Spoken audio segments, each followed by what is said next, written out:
Selamat datang di channel kami. Berjumpa lagi dengan saya. Salam bahagia, damai sejahtera, rahayu untuk kita semua.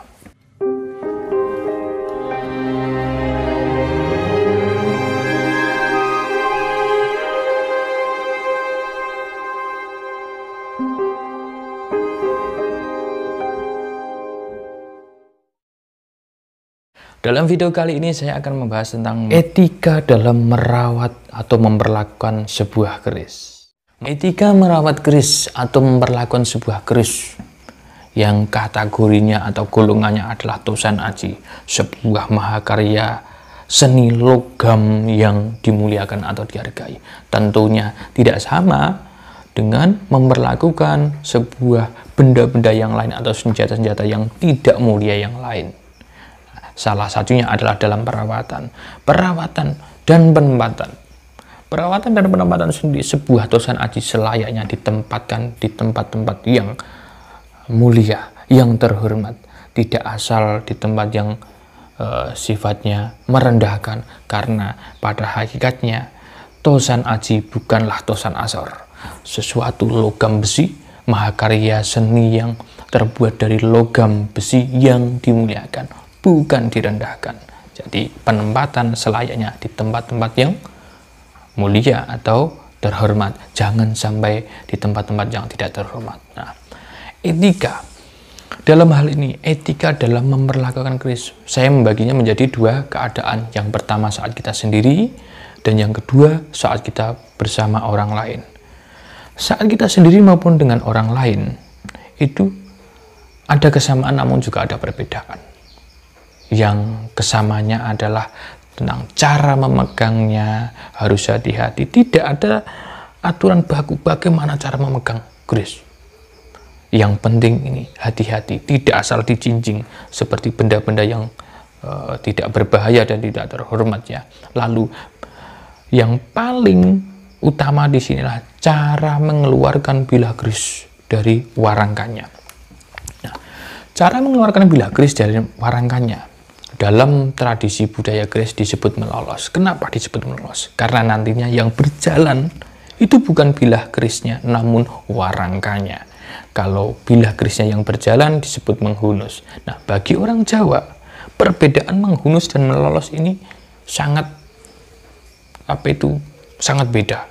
Karena menghunus berarti atau menandakan sebuah penggunaan sebagai senjata. Namun jika melolos, ini menandakan tidak ada indikasi sebuah keris digunakan sebagai senjata. Nah, untuk melolos sendiri, pertama-tama, saya membawa alat peraga yang berwujud keris. Kebetulan ini keris saya sendiri, biar Anda semua, saudara-saudara semua, tidak salah menafsirkan dan juga tidak terbesit imajinasi liar. Saya menerangkan atau menyampaikan teorinya dan juga memperlihatkan prakteknya. Nah, sebuah keris, dalam cara melolos keris ini haruslah sangat hati-hati.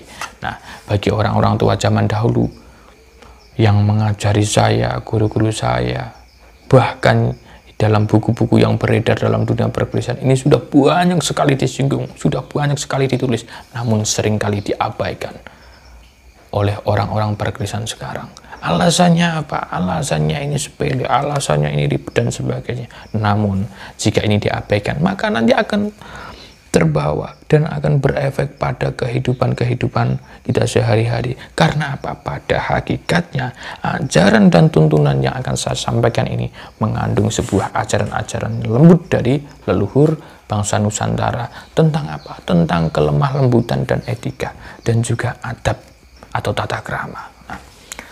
Dalam melolos sebuah keris, posisi yang paling jelas, posisi tangan kiri memegang warangka atau gandar atau pendok bagian atas di sini. Nah, ini berlaku saat kita sendiri maupun dengan orang lain. Nah, lalu menghadapkan keris setengah berdiri. Ini tujuannya apa? Tujuannya untuk aman, tidak menghadap kepada seseorang, dan juga menghindari resiko-resiko terbentur atau berbenturan dengan benda-benda yang lain. Nah, ini dan juga untuk meleluaskan tangan. Lalu yang kedua, tangan kanan memegang handle. Nah, posisinya seperti ini, teman-teman ya, saudara-saudara. Nah, bagian ibu jari tepat di tengah bagian warangka. Nah, nanti lain kesempatan saya akan menjelaskan apa ini bagian-bagian warangka. Namun di sini, ini tepat di tengah warangka ya. Lalu pada tengah warangka ini dorong dengan ibu jari dengan lembut, sedikit saja. Nah, setelah terasa sedikit keluar, maka jalankan warangkanya, jangan bilahnya, dengan cara yang lembut tanpa ada suara. Sebisa mungkin suaranya minim. Sebisa mungkin ada gesekan dari antara bilah dan warangka.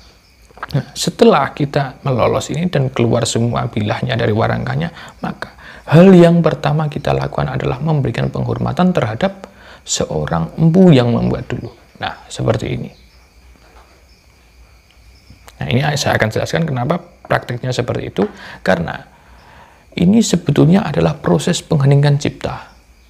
Namun karena orang-orang keris itu sudah terbiasa, jadi prosesnya sangat singkat. Proses pengheningan cipta meniatkan, memberikan apresiasi dan penghormatan dan juga rasa terima kasih terhadap seorang empu yang telah membuat mahakarya seni keris ini dan sehingga sampai di tangan kita sekarang. Nah, setelah kita melakukan penghormatan, mengheningkan cipta dan diniatkan memberikan apresiasi kepada seorang empu yang membuat, maka letakkan warangkanya. Kalau memang memungkinkan, letakkan warangkanya. Kalau tidak memungkinkan, dipegang dengan hati-hati. Tujuannya apa? Tujuannya adalah menghindari resiko-resiko yang tidak diinginkan. Mungkin terbentur, warang ini terbentur benda-benda keras yang ada di sekitar.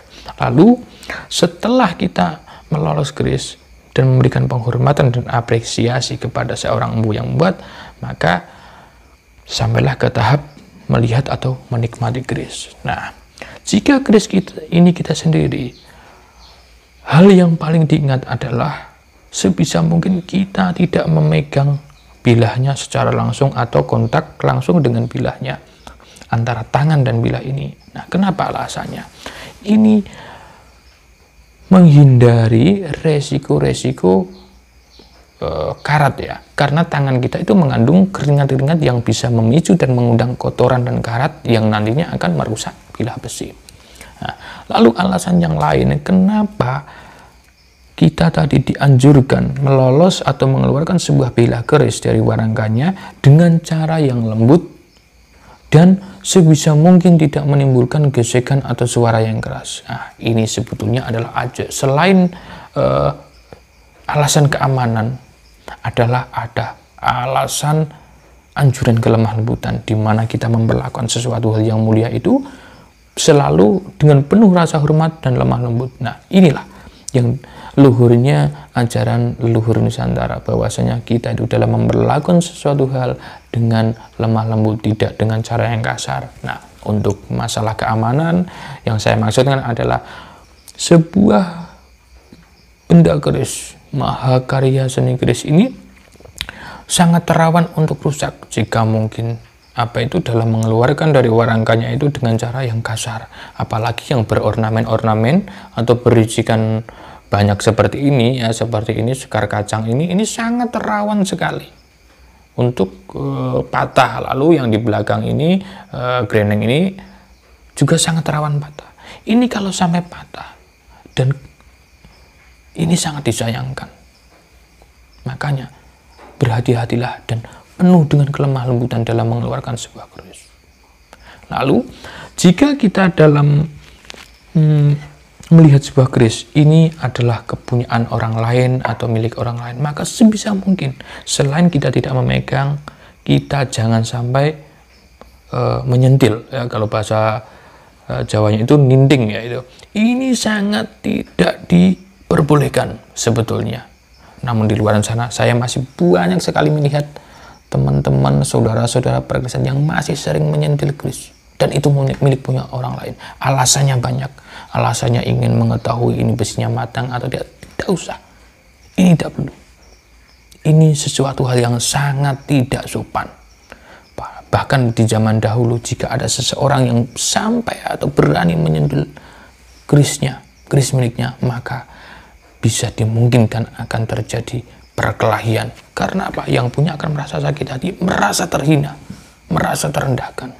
Dan saya rasa ini juga harus dipraktekkan di zaman sekarang. Jangan sampai, karena ini adalah sebuah tindakan yang sangat merendahkan. Ini jangan sampai terjadi. Nah, selain kita tidak boleh memegang bila secara langsung, selain kita tidak boleh menyentil dan sebagainya, maka yang terakhir adalah jangan sampai mengomentari yang negatif kepunyaan orang lain, kecuali diminta. Ini yang seringkali teman-teman atau saudara-saudara kebablasan. Mengomentari keris orang lain dengan tanpa diminta. Dan itu komentar yang negatif. Di zaman dahulu ini sangat dilarang. Bahkan pesan-pesan dari orang-orang tua zaman dahulu. Di zaman-zaman yang sudah sepuh zaman dahulu. Ini sangat tidak disarankan, bahkan dilarang. Menjelek-jelekan keris orang lain atau mengomentari negatif orang lain. Keris orang lain. Karena ini adalah sebuah penghinaan. Kecuali ini diminta. Itu pun tetap ada batasan-batasan jawaban yang harus kita sampaikan. Nah, jadi dalam melihat keris orang lain, ini selayaknya kita penuh dengan sopan santun, penuh dengan adab dan tata krama yang baik, penuh dengan penghormatan. Karena bisa jadi keris yang kita pinjam milik orang lain yang kita lihat, bisa jadi itu adalah keris kesayangannya, atau bahkan bisa jadi keris ini warisan leluhurnya. Dan jika sampai ini keris warisan leluhurnya dan kita sampai berkomentar negatif, maka ini sesuatu hal yang sangat tidak dibenarkan. Jangankan kepunyaan leluhurnya, kepunyaan sendiri, kepunyaan teman kita sendiri, ini sangat tidak dibenarkan. Apalagi kepunyaan sampai itu, kepunyaan leluhurnya atau warisan, ini sangat tidak dibenarkan. Maka yang perlu diingat saudara-saudaraku semua, para pecinta Tosan Aji, dalam memperlakukan sebuah keris, sebuah mahakarya keris yang disebut Tosan Aji, selayaknya kita tetap mengikuti kaidah-kaidah dan tuntunan-tuntunan yang diajarkan oleh leluhur-leluhur kita zaman dahulu, yaitu penuh dengan penghormatan, penuh dengan etika dan tata krama.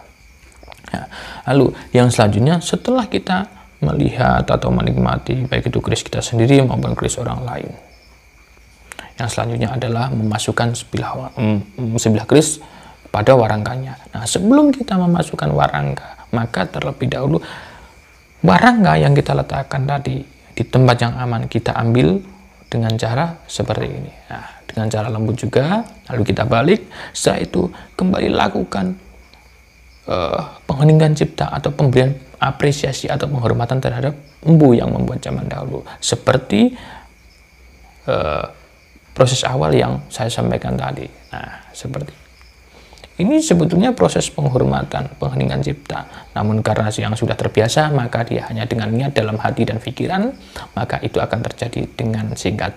Setelah itu baru kita masukkan. Cara memasukkannya adalah, nah, masukkan bilah ujung bilah keris sedikit pada mulut warangga. Nah, setelah itu tetap yang berjalan tetap warangganya. Nah, seperti ini pun sebisa mungkin kita jangan mengeluarkan suara antara bilah dan warangganya seminim mungkin, meskipun itu seringkali terjadi gesekan warangga, tapi sebisa mungkin gesekan itu sedikit atau minim lah ya. Nah, setelah itu kita kembalikan ke tempat semula. Jika kita itu keris kita sendiri, kalau punya orang lain kita kembalikan kepada yang punya. Nah, inilah cara untuk menerima atau memberikan keris kepada orang lain.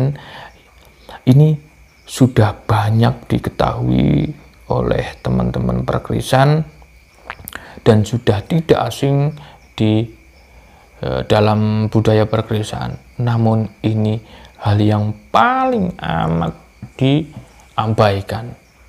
Entah itu alasannya macam-macam lah. Ya, di mana dalam memberikan kris atau menerima kris itu ada aturannya, ada etikanya. Ini bermuatan tuntunan, bermuatan ajaran dari luhur kita zaman dahulu. Saat kita memberikan kris atau menerima kris kepada orang lain, jika seseorang itu yang berhadapan dengan kita, orang yang sifatnya lebih sepuh usianya atau statusnya lebih tinggi, baik itu pimpinan kita atau guru kita atau yang lain atau orang tua kita, maka kita memegang di bagian bawah, tentunya dengan tangan kanan.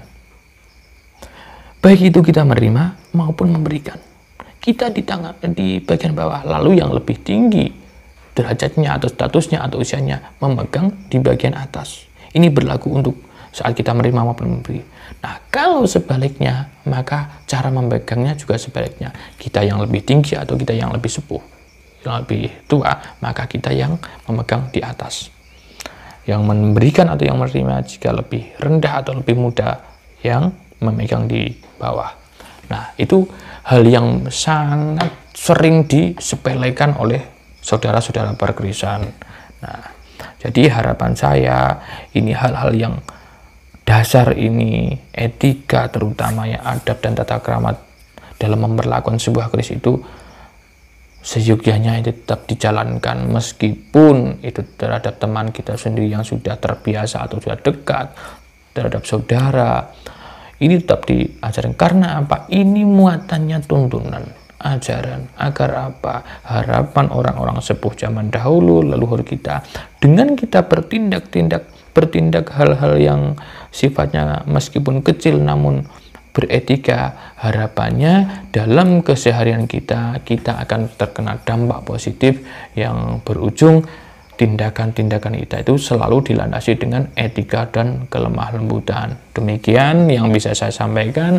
Dalam kesempatan yang lain, kesempatan yang berikutnya akan saya sampaikan sesuatu hal yang lebih dalam dan lebih banyak tentang budaya-budaya atau kawruh-kawruh ilmu pakrisan. Semoga ini bermanfaat dan bisa memberi sedikit pengingat dan pemahaman terhadap Anda semua, saudara-saudara semua dimanapun Anda berada. Sampai bertemu lagi dengan saya. Salam bahagia, damai sejahtera untuk kita semua. Rahayu.